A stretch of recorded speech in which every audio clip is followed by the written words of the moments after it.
همین نقش اساسی رستم همچو قهرمان محوری شاهنامه هم همین است که او نگهبان دولت و کشور خود است.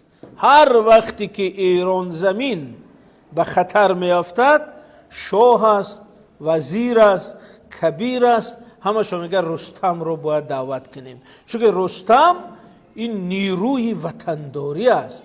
در برابر آن که بسیار صفتهای خوبی رستم در شاهنامه آمده است، همچون جوان مرد، پهلوان، خردمند، اخلاق و دیگر، لیکن کارنامه اساسی رستم این حمایه وطن است. شاهنامه هم خیلی میگذارد مسئله را که برای وطنداری باید بازوهای قوی، جسم سالم، روحیه قوی، دل بزرگ، جسارت، جوانمردی، متانت باشه که این وطن رو حمایت کنیم، وگرنه به سستی و ناتوانی و ضعیفی وطن رو از دست میتیم. بنابراین او قدر صفتایی که به پهلوانای وطندار میتید شاهنامه، منظورش این است که شما هم همین گونه باشید. ببینید همین رستم همچون ابرز پهلوان، همچون سیمای جوانمرد پهلوان 1000 سال است که این ملت را تربیه میکند. ولی بعضی ها سوال میتونه همین رستم بوده است یا نه؟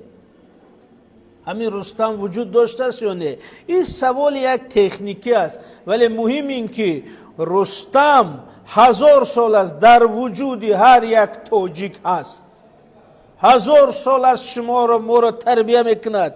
این جسارتی که تاجیک دارد، این غیرتی دارد، این وطن دوستی دارد، همین رستم است. رستم این ابرزی جمع شده تمام روحیه و وجود جسارتی تاجیک است. بنابراین اگر گویند که همین رستم هست یا نیست، من میگم هست. این همین در همینجا چند نفر ششته است. هر کسی که وطندار است، غیرت دارد، ناموس دارد، اما رستم است.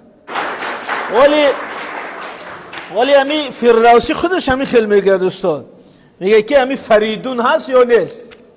میگه که این قدر میگن فریدون بزرگ بوده است، فریدون پاک بوده است، فریدون نیک بوده است. آیا همین فریدون باز هست یا نه؟ خودش همین خیلی جواب داده است. گفته است که فریدون فرخ فرشته نبود، زی مشک و زی عنبر سرشته نبود، به داد و دهش یافت این نیکویی. تو داد و دهش کن فریدون توی.